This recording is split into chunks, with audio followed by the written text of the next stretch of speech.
ఆయన ఓ మాజీ ఎమ్మెల్సీ అధికార పార్టీ కావడంతో ఇష్టారీతిన రెచ్చిపోతున్నారు. నియోజకవర్గంలో అరాచకాలు సృష్టిస్తూ సొంత పార్టీకే తలనొప్పిగా మారాడు. విషయం ఏదైనా దౌర్జన్యం చేయటమే లక్ష్యంగా చేసుకుంటున్నాడు. ఇసుక క్వారీల నుంచి రేషన్ డీలర్ల వరకు ఆయన అరాచకాలు కొనసాగుతున్నాయి. ఇంతకీ ఆ మాజీ ఎమ్మెల్సీ ఎవరో చూద్దాం. బీటెక్ రవి తెలుగుదేశం పార్టీ మాజీ ఎమ్మెల్సీ. ఈయనకు ప్రభుత్వంలో ఎటువంటి పదవీ లేదు. అయినా జిల్లా అంతటా నాదే పెత్తనమంటూ అరాచకాలకు దిగుతున్నారు.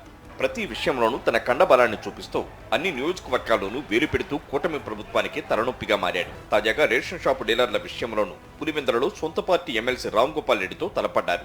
దీంతో పరిస్థితి వేడెక్కింది. తన వర్గీయులు మాత్రమే రేషన్ షాపు డీలర్ పరీక్షలు రాయాలని, వేరే ఎవరూ ఆ పరీక్షకు హాజరు కాకూడదంటూ బీటెక్ రవి అనుచరులు హుకుం జారీ చేశారు.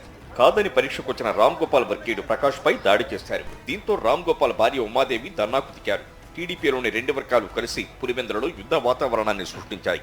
ఇదొక్కటే కాదు, జిల్లాలోని ప్రతి అంశంలోనూ బీటెక్ రవి తీరు వివాదాస్పదంగానే ఉంటోంది.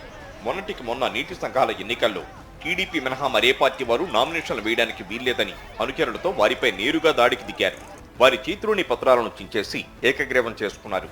అంతకుముందు ఇడుపులపై ట్రిపుల్ ఐటీలో క్యాంటీన్లు నిర్వహిస్తున్న వారిని తరిమేసి విద్యార్థులకు ఇప్పటికీ క్యాంటీన్లు లేకుండా చేశారు. క్యాంటీన్లు పెట్టుకునే విషయంలోనూ బీటెక్ రవి, రామ్ గోపాల్ రెడ్డి వర్గీయుల మధ్య వారు నడుస్తోంది. రెండు ఇసుక రీచ్లకు టెండర్లు జరిగితే అక్కడకు వెళ్లి బీటెక్ రవి అనుచరులు హల్చల్ చేశారు. రాజంపేట నియోజకవర్గానికి చెందిన ఇసుక రీచ్లో స్థానికులు ఎవరూ టెండర్ వేయకుండా వారి చేతిలో టెండర్ పత్రాలను చించివేశారు. దీన్ని చిత్రీకరిస్తున్న ఇద్దరు మీడియా ప్రతినిధులను పక్కనే ఉన్న సమాచార శాఖ ఏడీ కార్యాలయంలో పెట్టి తాళం వేశారు. ఇటువంటి అరాచకాలతో బీటెక్ రవి సొంత పార్టీకి, కూటమిలోని జనసేన నేతలకు తలనొప్పిగా మారాడు. ఇసుక క్వారీల్లో జనసేన వారిని టెండర్లు వేయకుండా అడ్డుకోవడంతో వారు కూడా బీటెక్ తీరుపై బగ్గుమంటున్నారు.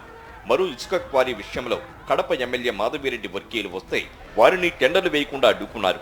దీంతో కడప ఎమ్మెల్యేతోనూ నేరుగా వైరం పెట్టుకున్నారు. జిల్లాలో ఎక్కడ ఏది జరిగినా తన ఆధిపత్యమే కొనసాగాలంటున్న బీటెక్ రవి తీరు జిల్లాలో వివాదాస్పదంగా మారుతోంది. మద్యం టెండర్ల విషయంలోనూ ఇదే విధంగా వ్యవహరించారు. కూటమి ప్రభుత్వం అధికారంలోకి రాగానే జిల్లాలో ఉన్న బారు యజమానులను బెదిరించి వాటిని తానే స్వాధీనం చేసుకున్నారు. ఇలాంటి అరాచకాలు గతంలో ఎప్పుడూ జరగలేదంటున్నారు.